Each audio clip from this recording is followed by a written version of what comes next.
Stick around until the end of this video and I'll explain why the B-21 is necessary for the United States to continue to stay on top of the world and why it requires the cost of $70 billion.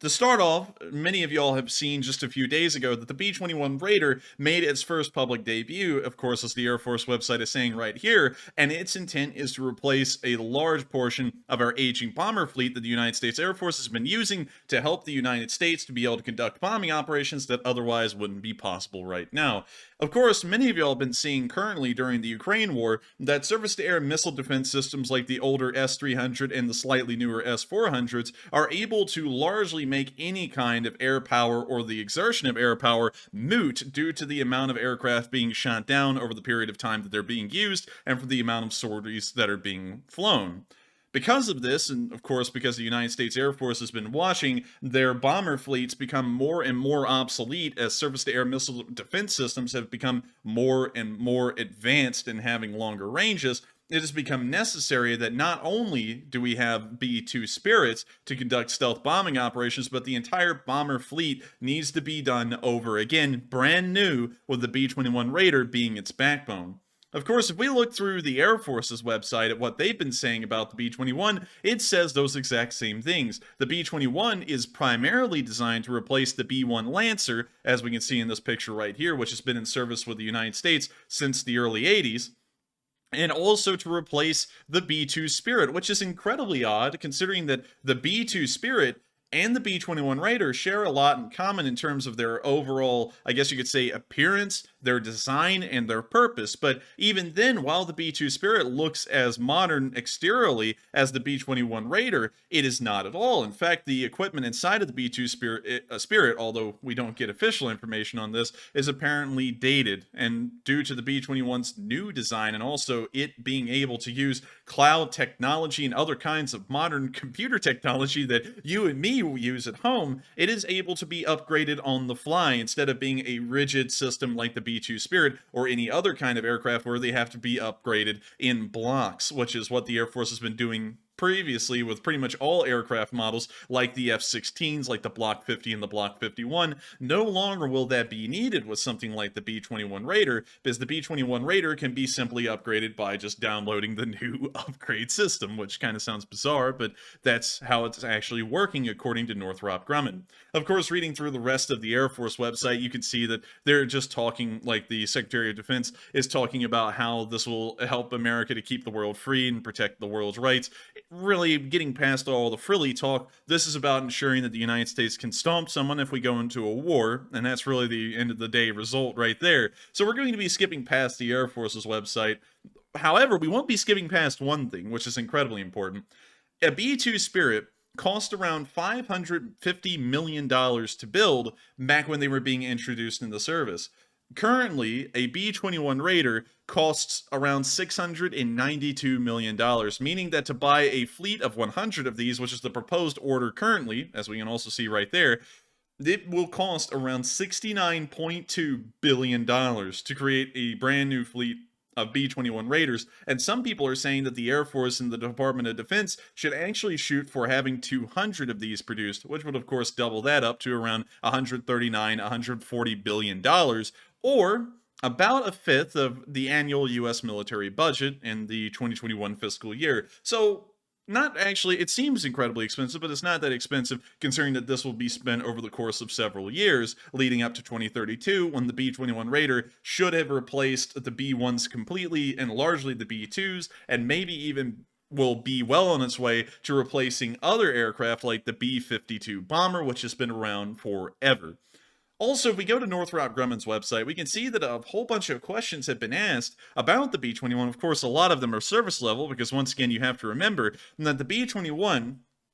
is, and in fact the B-2, as a matter of fact, although it's quite old at this point, around 30 years old, these are one-of-a-kind aircraft. There are no other countries around the world that have anything close to the, I guess you could say, the abilities of either the B-2 Spirit or the B-21 Raider, and so a lot of the information about their internal workings and exactly how they work is kept classified. And so if you see anyone on YouTube saying how it exactly works, they are probably full of it, because if they actually knew how it worked and they were telling you that, they would be in federal prison, probably for life. Moving on down into the questions that they did answer, of course, we can see that the role that the B-21 Raider will play is a strategic bomber, a stealth strategic bomber, which is incredibly important, especially once again going over it in the modern world. A stealth bomber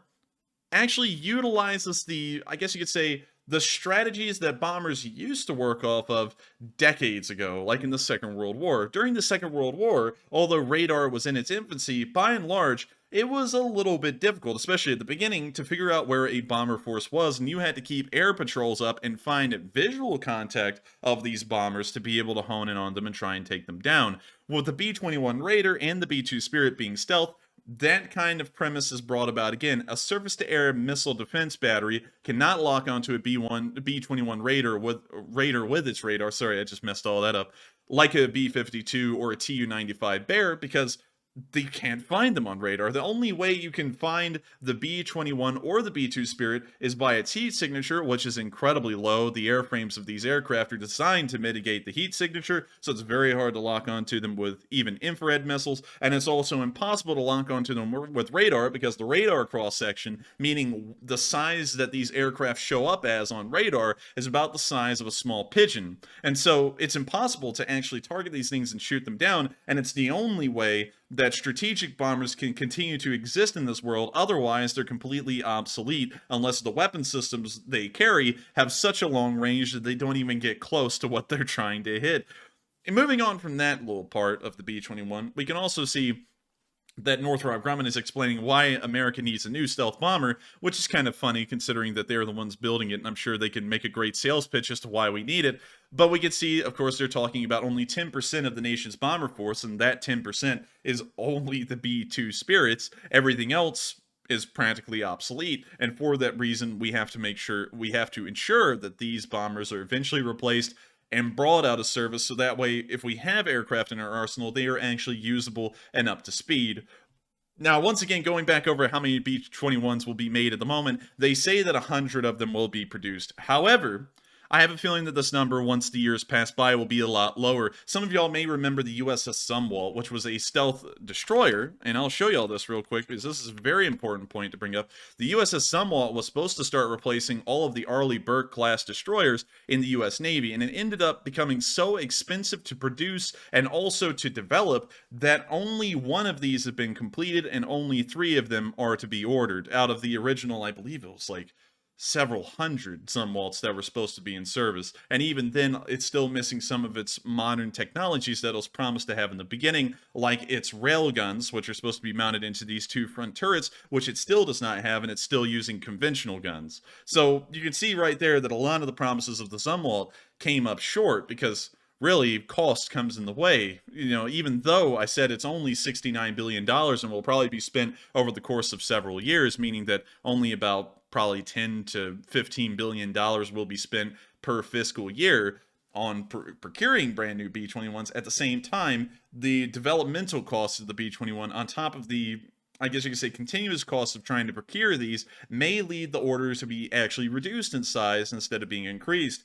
For example, even with the the B-2 Spirit, sorry, I'm getting them all mixed up now, there was actually supposed to be an order of 132 B-2 Spirits that were going to enter into service, but after the collapse of the Soviet Union, that number was reduced to 50, and then after that, they decided that the program was so expensive and buying these things was a little too much, that they only had 20 of them made, and the 21st one, which was the original prototype, was then converted into a bomber as well. And so, all in all, the order never really got fulfilled in its original size that you would have heard in the news and the papers in the 80s, much like we're seeing right now with the B-21. So we might not see 100 B-21s. We might only see something similar to 50, or maybe even lower than that. We may see just 75, or we may actually be surprised and see that they order more than 100, and we may end up with something like 125 or 150. Probably not 200, however. We can see, of course, that the typical bases that are, of course, deploying most of our strategic bomber force currently will be deploying the B-21 as well, considering that they probably have the infrastructure and the ability to house these B-21s and also keep them running. Ellsworth Air Force Base, Dice Air Force Base, and Whiteman Air Force Base are some of the Air Force bases that will be equipped with the B-21 and will use them. Not really too much of a big deal either, considering that the B-2 Spirit had a long enough range that it can pretty much fly all the way to the other side of the world and then back. with only no refueling or maybe one refueling on the way.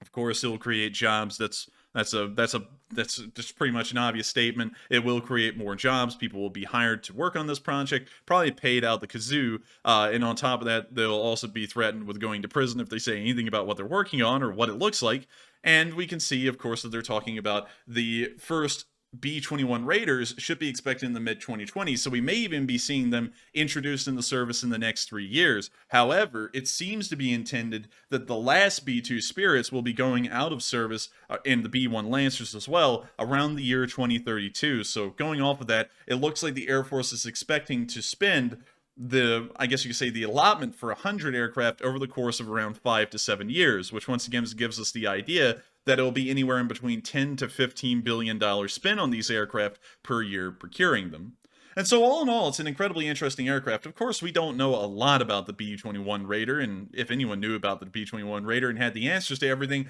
well, we might be in trouble. Luckily enough, we don't have a lot of, I guess you could say, technical, detailed information about the B-21, but it does look like a next step in America's, I guess you could say, defense avenue, and hopefully it'll help the United States to keep on top of things around the world and deter our rivals, such as the Chinese. The Russians are no longer a rival. And so with that, I thank you all so much once again for watching. If you did enjoy, please make sure to like, comment, and subscribe. And if you would like these videos to continue being made, make sure to click on the link below on the Patreon and support us, because that helps us to work on individual video projects like these. And so with that, thank you all once again for watching, and I will see you all in the next video.